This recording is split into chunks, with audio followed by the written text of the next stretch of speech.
I'm on 3 hours sleep, 4 hours sleep. We can do this. We can do this. Well, welcome to Culture and Code Weekly. Welcome to the weekly show where we unpack lots and lots and lots of trends. We unpack things that are going on in my head, which is a dangerous place. Um, we we tend to go into the moleskin and see what meetings we took this week. Shout out to all the people that have joined us in the wonderful world of Clubhouse. Clubhouse has been an incredible platform, and thank you for those who are just getting to know me by following me. Thank you for filling up the room from Japan, from Dubai, from Korea, from Germany.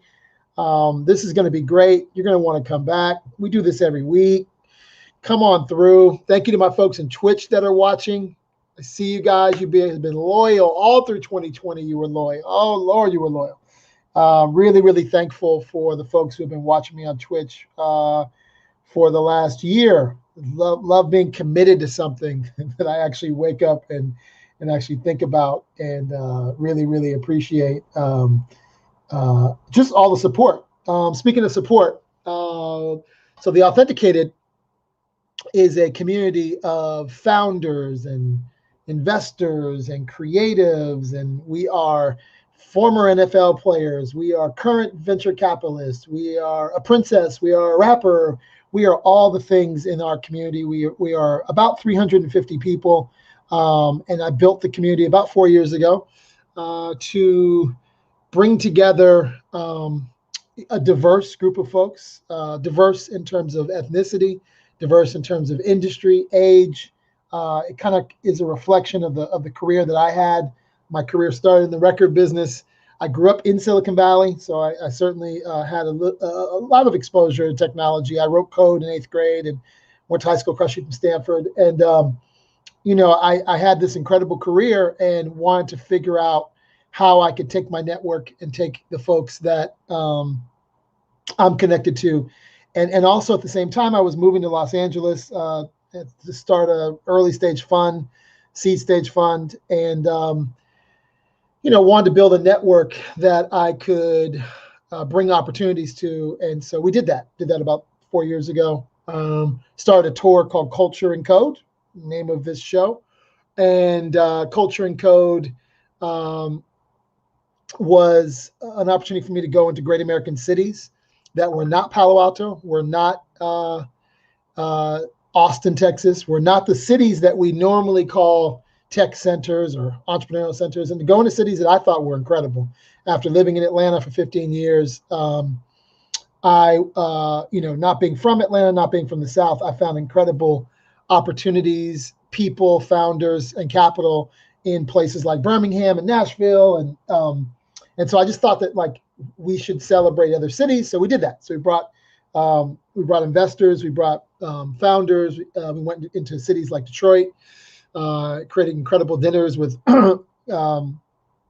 folks. A billionaire investor, Dan Gilbert, had women's. If you want to know anything about a city, gather 25 women.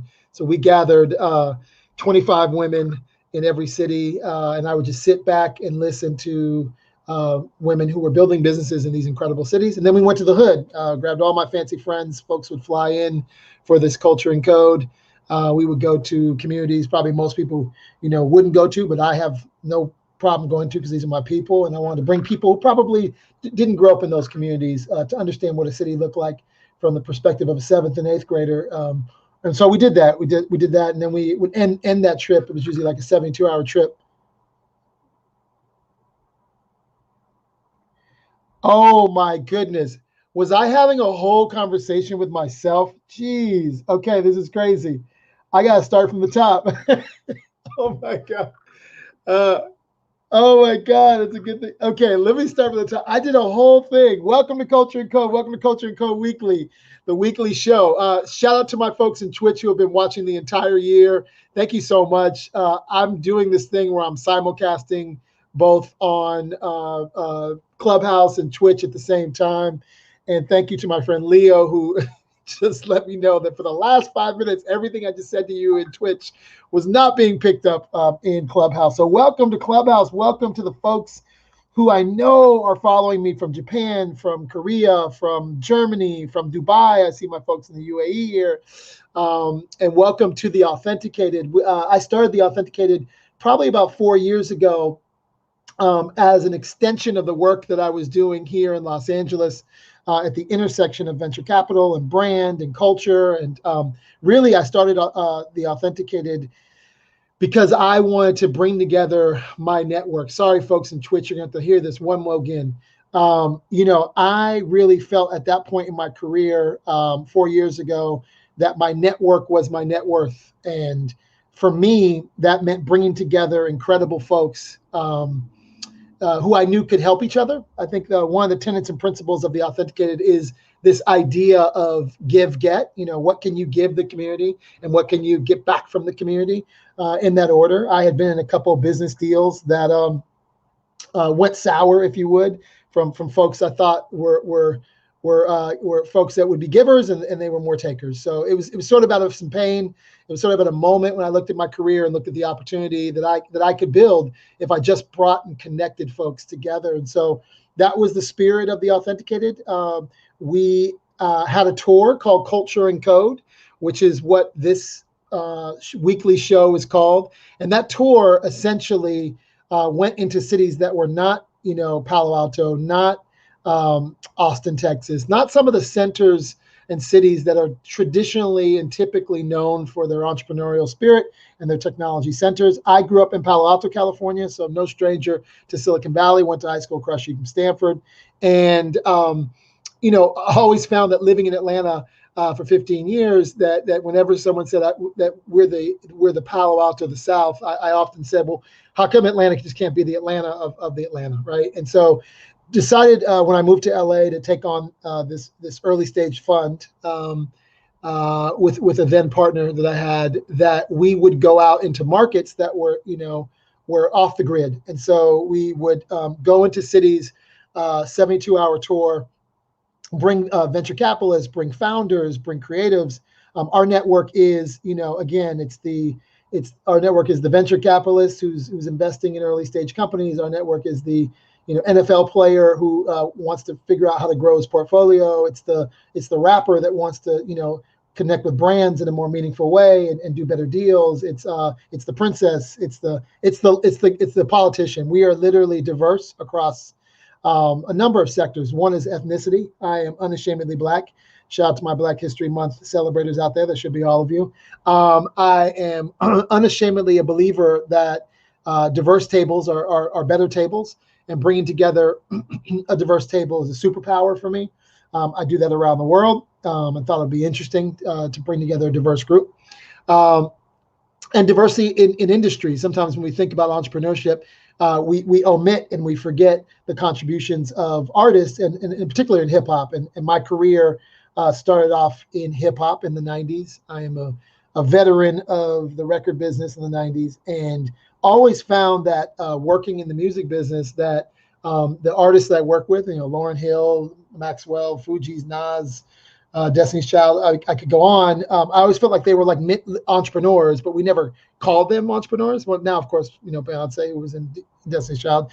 You see her as an entrepreneur. Back then, 1995, I always felt like my artists were entrepreneurs. So at Columbia Records, I actually went out and operated almost like a venture capital fund portfolio manager, and would go out and try to find commercialization opportunities for the artists in the Black music division of Columbia Records.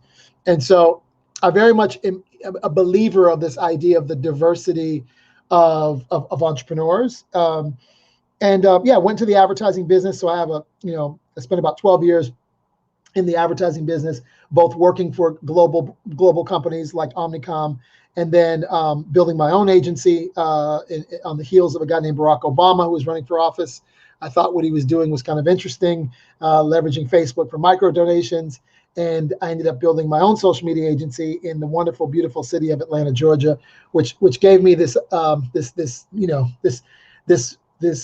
rocket fuel to do so many things. And I'm so missing here, even though I live a very fancy life here in LA. I so miss Atlanta for all the things that it gave me.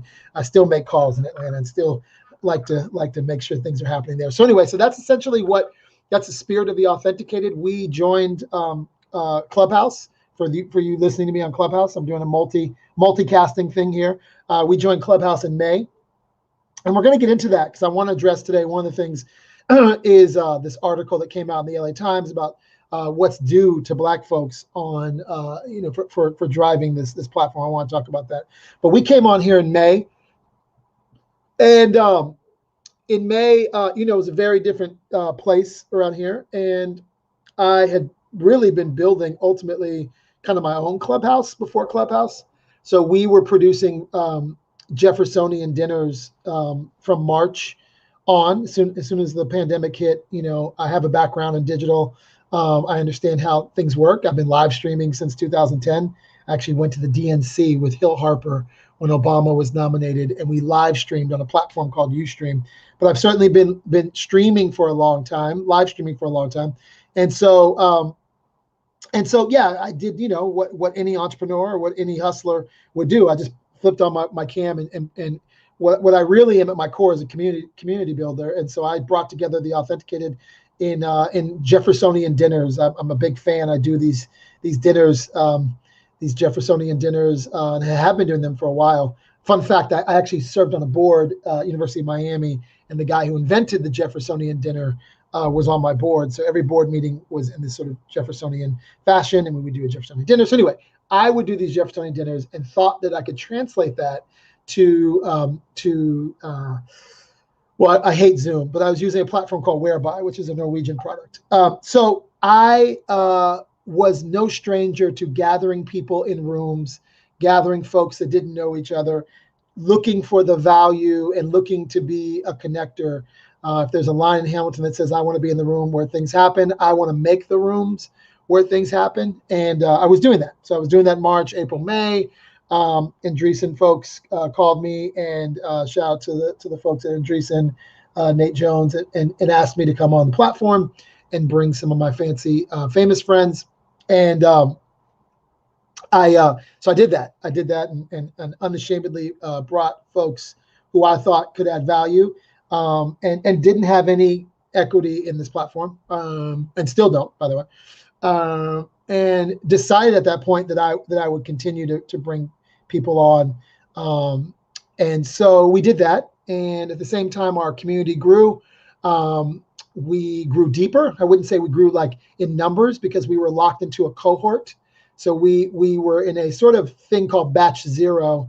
And we would meet, and we were on WhatsApp, and we were on Slack, and we were, diving into the needs and wants and desires of our members. They were new CMOs at major brands who were looking to hire agencies. They were, they were NFL players who wanted to think about what to do with their career and how to get into Silicon Valley and whether they should intern on Sand Hill Road. There were lots of needs, and we felt like we could serve those needs. We stood up the room here, the club Authenticated in Clubhouse as an extension of that. And that's what happened in May, and none of y'all were here, and we love seeing you here. There were some moments on the platform, truthfully, that were uncomfortable. There were some things that happened, with some white supremacists that, certainly, probably it was a challenging time. Let's just say that. And I had to take some time off. I took a couple of months off, or 6 weeks off, or something like that, where I just had to focus on the community. Came back in probably September, really focused on growing deeper relationships with folks that I didn't know or knew but wanted to go deeper with, and made that commitment in September, October, and then we had this crazy, tsunami of beautiful humans that happened, and the community has grown. So what we were building for 1,000 people is now us building for 450,000 people, I guess. I don't know. We certainly are open in a different way. We are very highly curated, and we, it's a premium, it's a paid community. So we are happy to announce this Friday the launch of Batch 21. Batch 21 is a new cohort of members that we're bringing in. We will be doing a ton of stuff here, obviously still on Clubhouse, but a lot of our stuff happens off campus.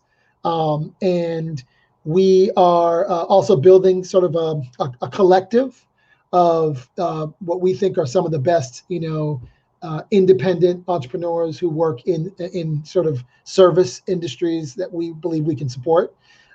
We are also aligning ourselves with a number of incredible companies. We do not do direct investments, just for all of you budding entrepreneurs there. We don't do direct investments, but we are always connecting and building opportunities for funding through various sources. So today we don't do direct investments, but soon come. So we're really excited about Batch 21, opens this Friday. Really excited about this community, excited about the things we've been able to do on Clubhouse. So flipping subjects a little bit. Happy Black History Month to everybody who is Black and not Black, because Black History Month is technically like every day. We celebrate the contributions of Black people all the time, at least around this house. And Black History Month is, a celebration of the contributions of unsung heroes. So many of those are people, that I tend to gravitate towards. There's a man named Clarence Avant, who is a dear, incredible soul. He was the chairman of the board of a company that I worked for in 1998. He is one of those heroes that I would count on my fingers as someone that helped me in my career. There's a documentary called The Black Godfather. Highly recommend that you watch that.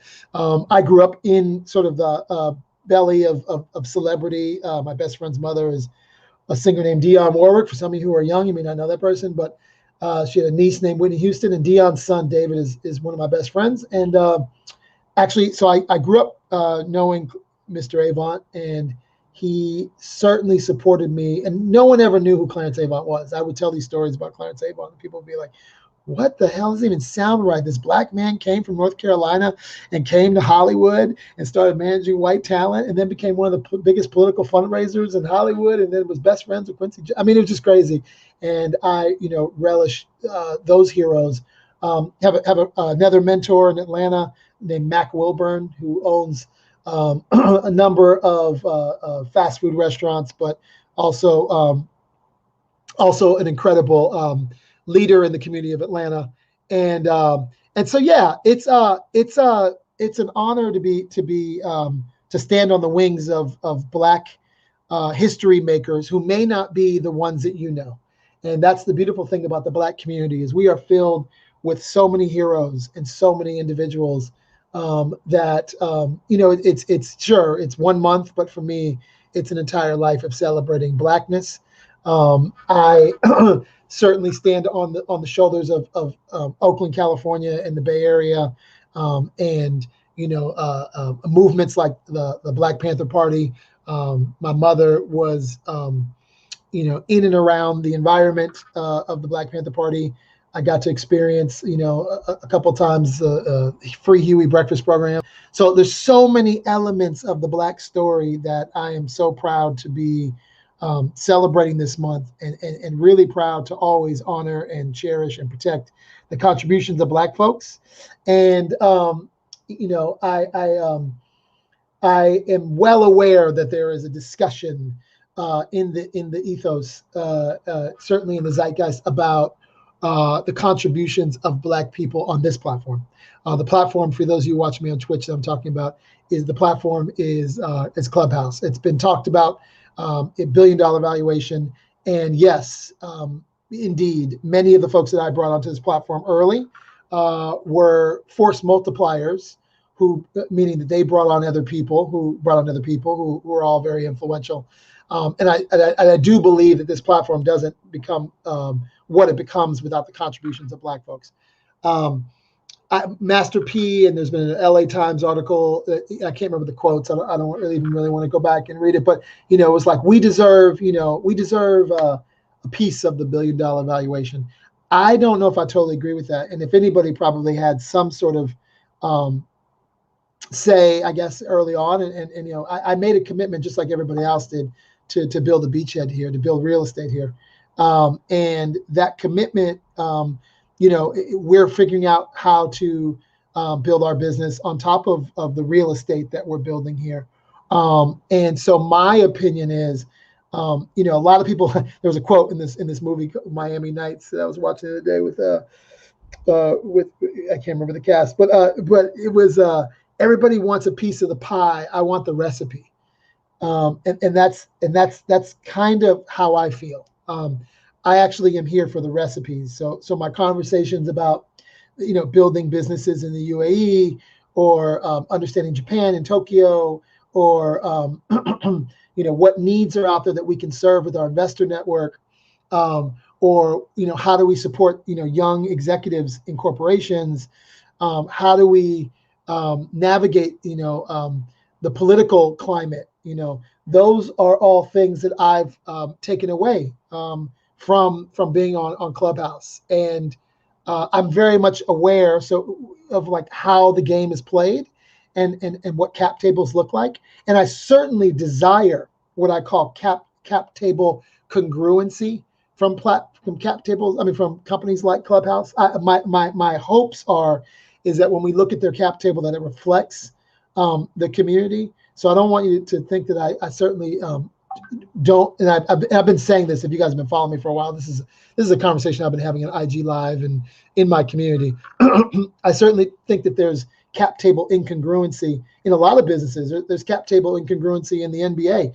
If you think about when I'm using the word cap table incongruency, I'm talking about the relationship between the founders, the cap table, and those would be the investors for some of you who are listening who are unfamiliar with that, and the users. I certainly want there to be cap table better synchronicity, right? That it reflects the people who are using the platform. But this is a business that is run by Paul and Rohan, and they choose who they want to be on the cap table, just like we choose whether or not to spend time here. Just like I chose to take my ass off this platform and continue to really build distance on a daily basis, and not try to spend 4 and 5 and 6 hours on here. And so I think we all make choices and we all get opportunities.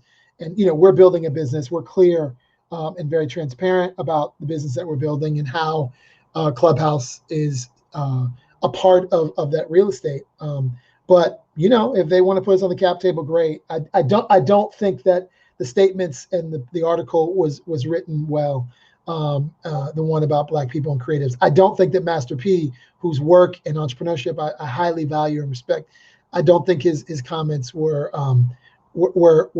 actually, they want the right like I know the fight that he wants to have, but that's not the fight. And so I am here for making sure that we have a seat at the table, but we have to understand what the table even looks like. And so that's a lot of what I do. A lot of the work that we do is making sure that diversity and Black folks in particular are always protected and always supported. And I've been doing that in the creative world a large part of my career, and we will continue to do that work in the worlds of entrepreneurship, in politics, and whatever worlds we can get our hands on. I'm clearly aware that you know, from my being mentored by Mr. Avon and some of the other, LeBaron Taylor, who was another mentor of mine. LeBaron Taylor taught me the importance of going to Congressional Black Caucus. And when I was an executive at Sony and 25 years old, we would do a Sony music party in DC during the Congressional Black Caucus. I call that Freaknik for politicians. And I used to go to the CBC, and we would bring all these big acts.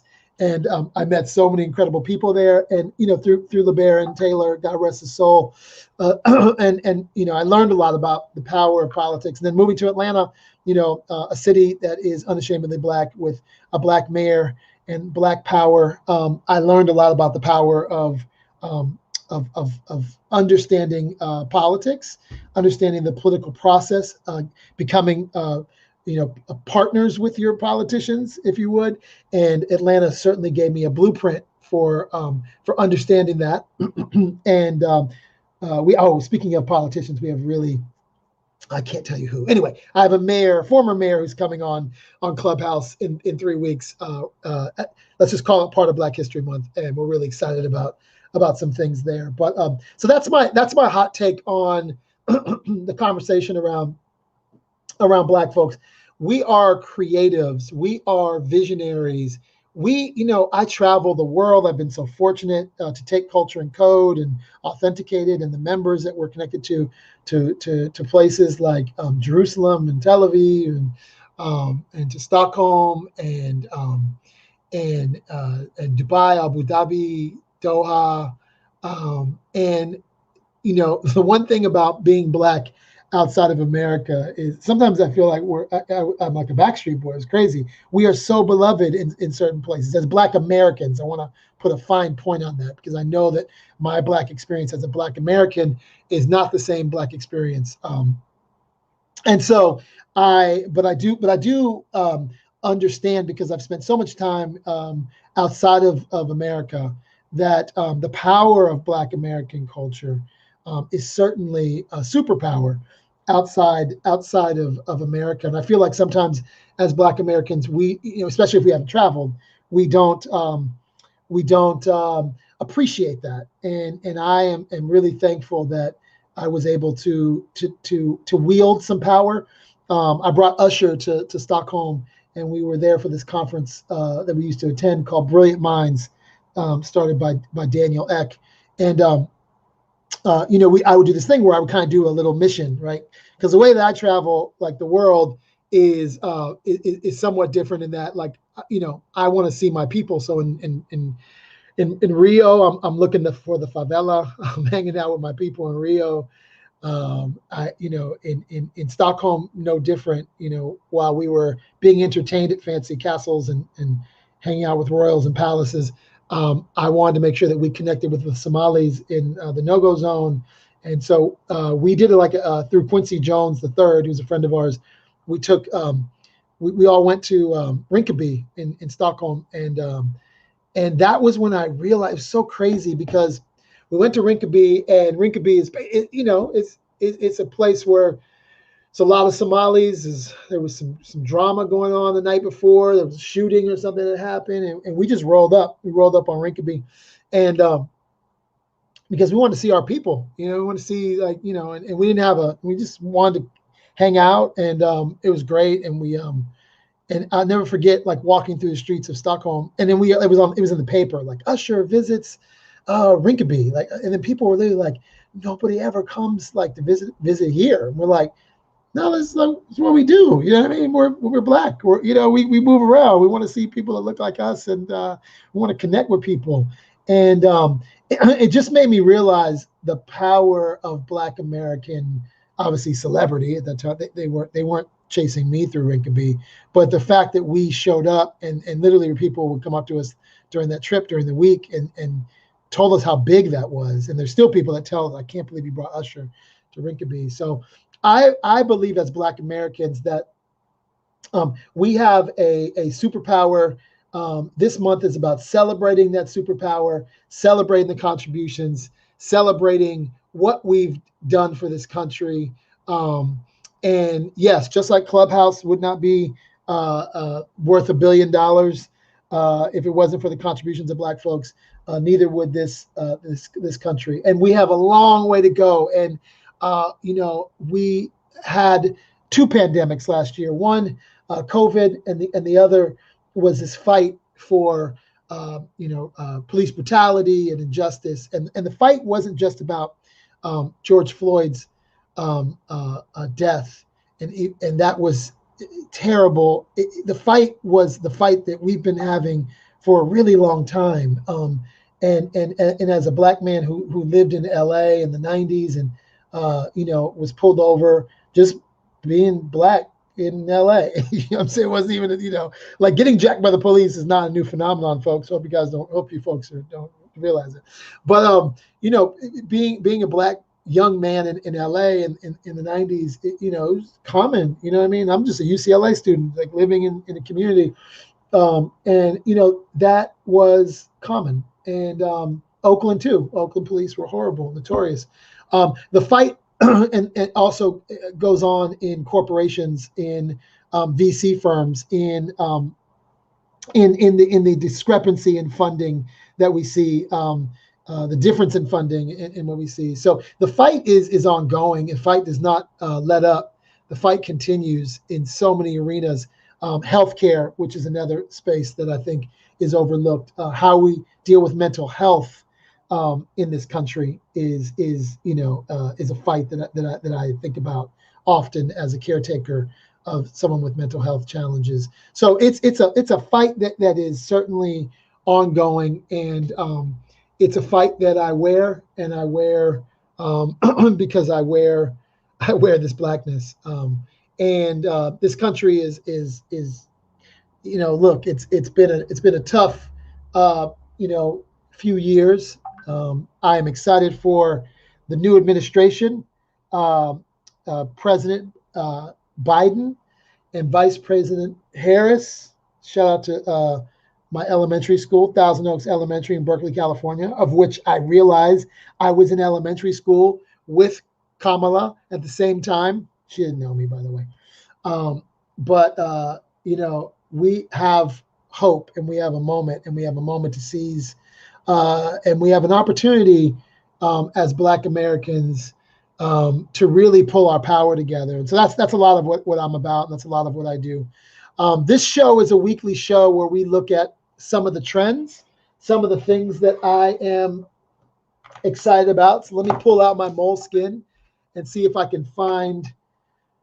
Oh, yeah. Oh, of course. Yeah. So in addition to letting you know that this Friday is the launch of Batch 21, if you're interested, by the way, you can text me 415-843-8100. Just text join to 415-843-8100 if you're interested in learning more about the membership community.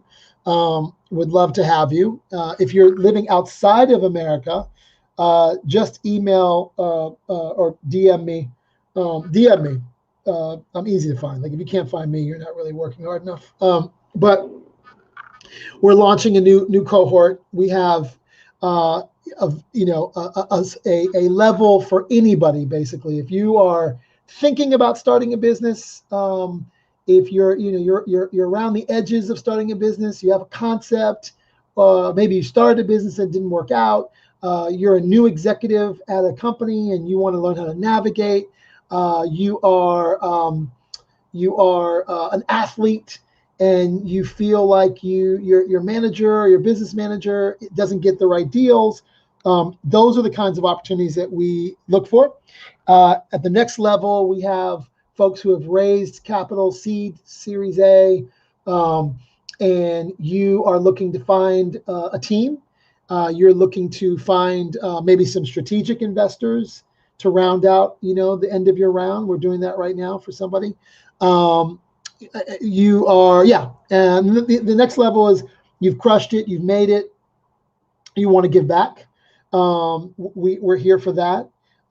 You are another investor that wants to see our deal flow. You are, So we kind of serve lots of needs. We even started playing around with this idea of mentoring 18 to 24-year-olds. And we have a few founders in our network that are literally building businesses out of their dorm room. And so we serve lots of needs, have certainly expanded now that our following at Clubhouse has grown to, pretty big size and continues to grow. And thank you for following. And so if interested, let us know. But this week, I'm really excited about a concept I've been thinking about, that is, how do you build a business that moves at the speed of culture? You are, the ability to listen to the market has never been greater. I think about even this business, here in Clubhouse. You've got to, if you're building Clubhouse, you've got to have a team that is operating at the speed of culture. And I would argue to say that, like, many businesses are operating with a dependency to be in lockstep with culture. And when I'm referring to culture, because it's an often overused word, the culture I'm talking about is what people are paying attention to. Culture equals what people are paying attention to. And so if you believe that to be true, then the question becomes, how are you organizing your team? I do believe that there are going to be job titles that don't exist, that are being created right now, that haven't existed in the past. We're working on a really interesting project in the esports world with UCLA, my alma mater, and it's really about democratizing access to the behind the scenes of esports, and I think about this because I care about communities, and I'm really trying to build a pipeline between Westwood and Watts, I call it. And Westwood is where UCLA is located, and Watts is in the hood. And I think about these job titles that don't exist yet. I think there's going to be so many opportunities for positions and org charts that look very, very different. And I believe that if you're building a business that relies on hearing and listening to the streets, if you would, then your org chart starts to look a lot different. And so we're going to be talking a lot this month about moving at the speed of culture and what that requires. And that could be, running a city. So that's why we're going to be having some mayors on here. That could be building a growth stage startup. And so that's really, really important to us. So yeah, this show really, just so you know, is really about me going through kind of what's in my brain. So if you were expecting anything super deep here, all you get is my brain. I hope that is entertaining you today. The other thing that I think is important that we've been spending a lot of time in the Authenticated is this idea of Kairos. So the Greeks used to measure time two ways. One is chronos, which is where we get the word chronology, and the other is Kairos, which is a spiritual time. It's a season. And we have been studying this idea of Kairos within the network, within the community. We've done a few things here on Clubhouse, actually, about Kairos. And so Chronos is a calendar, it's a clock, it's what you're measuring. Kairos is a season that requires interpretation. There are 88 references to time in the Bible, for instance. Time is actually a spiritual currency when you frame it in the context of Kairos. And so what we walked away from the few sessions that we've done on Kairos on this platform is the need for play. So I've now blocked, a couple of hours in my calendar for play. I'm not very good at honoring those 2 hours. So something really creeps in, but sometimes I play on here on Clubhouse. So last night, for instance, I did a room called Matcha and what was it called? It's called Matcha and something. I don't know. It was just matcha. I love matcha tea. So it was really just a chance for me to play and just hang out with people. It wasn't, going through a list of things I want to talk about, and there was no run of show. It was just like hanging out with people from around the world and playing. So by the way, if you follow the Authenticated and you see me opening titles and you're like, I don't really know if that's for me, it might be for you, because I do a fake me out. I do a thing where I put titles of rooms. The title of the room had nothing to do with matcha tea, by the way. It was just play. I do another room in Clubhouse called Room Service, where we talk about, I love a fancy hotel and I love room service. And so we just talk about the world and traveling the world. So that's kind of my play. And I think playing and playfulness is another way to look at time. If you think about kids, they don't have any adherence to time, especially little kids, right? They don't really look at time through the same way that we do. And so we kind of, I had a wonderful show. Catherine Connors, who was on this platform, someone you certainly should be following, it was on stage with me, along with Isis Arias and a pastor named Roy Barrett. We unpacked this idea of Kairos and this idea of time and landed on I don't think you'll ever land. I think it's a study that I'll be doing for the rest of my life. But we landed at least on some actionable steps. One is the interpretation of where you are in Kairos. If you are in a Kairos moment, if you're living kairotically, as we were calling it, and then the other is how to lean into that, and whatever that is for you. For me, it's putting my feet in sand. I see my friend Hawaii Mike in the room. We had a nice socially distant walk on the beach here in LA a few weeks ago. Just taking time to connect with the earth and with the ground and with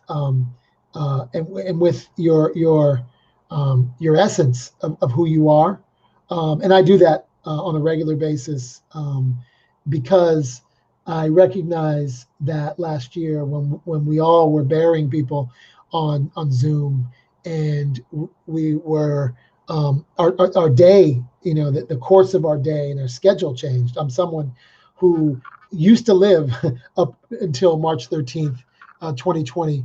I used to live a really hectic life, right, where I would bounce from one meeting to another, and I'm rushing, and then I realized that, damn, most of those meetings could have been on Zoom, right? Like, and I guarantee you, I won't be living this way when we go back to whatever we're going to be calling normal.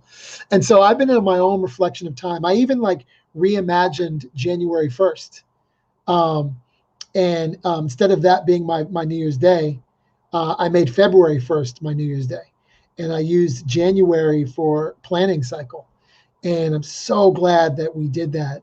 Shout out to Jessica Potts, who's in the audience. Jessica works with me at Authenticated.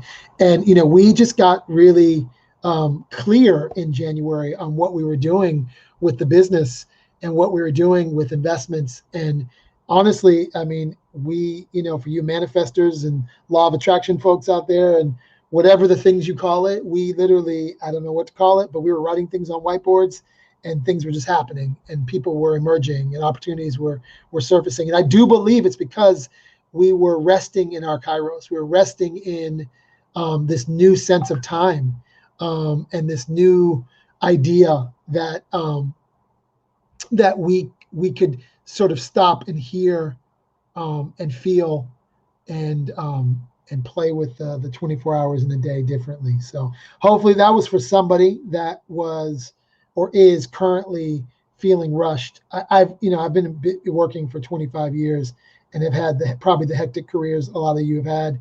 I had a big job when I was 25, working at Sony Music, and have gone on to be an executive several places, and have run my own business for several years, been an entrepreneur, and feed the mouths of 4 people in this house, and have been doing that. And nobody missed no meals. Everyone's doing good. And, I really believe that coming into 2021, I wanted to think about how I use my time differently. And I wanted to think about that relative, the impact that I could create on this planet. And in order to do that, it actually required me, they used to say you have to work smarter, not harder.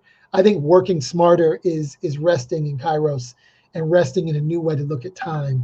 So yeah, we studied that this month. That was really, really great in the Authenticated.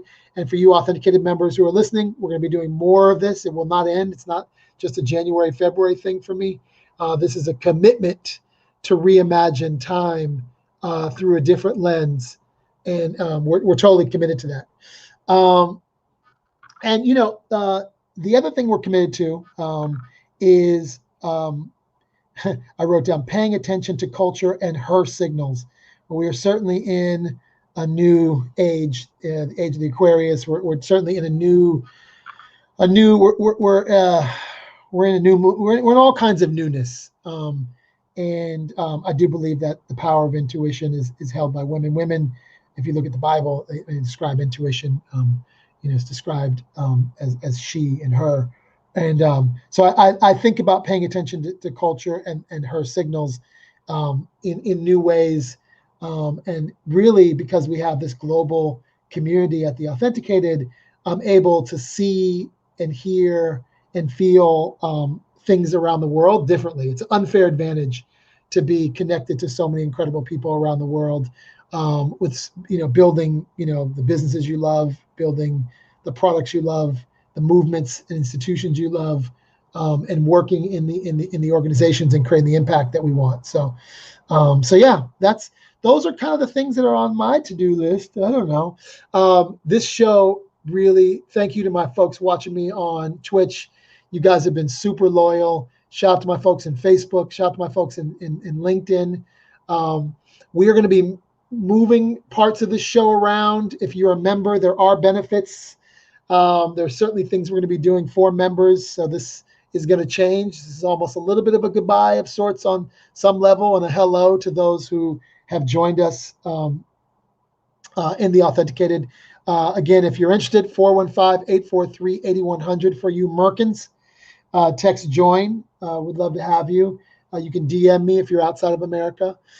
We, again, are probably 30% non-American, and that's probably broken up across Europe, Africa, Middle East, and we are growing and expanding. And I have zero, for all you folks from Tokyo, I have zero Japanese in my network. This is crazy. Another embarrassing fact, I've never been to Japan. So I opened up a room the other day, and we literally built a trip to Tokyo. We had VCs, we had executives, we had founders, we had creatives in this room, and we all built, and it happened in the DM on Twitter. And we now have a crew going to Tokyo as soon as things open up. So we'll do a Culture and Code Tokyo. That's been confirmed. You heard it here. Super excited. That happened here. That happened here on Clubhouse, honestly, because I just got on and was like, okay, I'm gonna be honest. I've never been to Tokyo. I've traveled the world, but never been to Asia. Never been to Asia. So super excited about those of you that were in the room for that conversation about Japan and about Tokyo. And oh man, there's like Black businesses that I connected with in Japan who are building incredible, restaurants and service businesses. And like Pharrell did the video about Black entrepreneurship. There's a whole group that did a video in Japan of Black entrepreneurs in Japan. So shout out to those folks. Can't remember the names, but you were amazing. I can't wait to meet you. Yeah, so very, very excited about the ability to travel. We also, on the travel conversation, we are partnering with some investors in the real estate space, let's call it. And we have some really interesting, for my premium members, some really interesting things in the works around locations like Iceland and Turkey and Spain and maybe even Austin, Texas. So super excited about what's happening behind the scenes. I always like to describe our business as front-end software, back-end hardware. So the front end of our business is the memberships and the events we do, and that's kind of the software of our business. The hardware is the platform that we're building, the investment platform, the collective that we're building in the back end. And we are building some light technology. I've been doing all this myself. Haven't raised any capital. So we're certainly thinking about how we build the back end, and super excited about some of the investors that are coming on board. So yeah, I'm excited. This is great. I'm going to shut down the Twitch feed.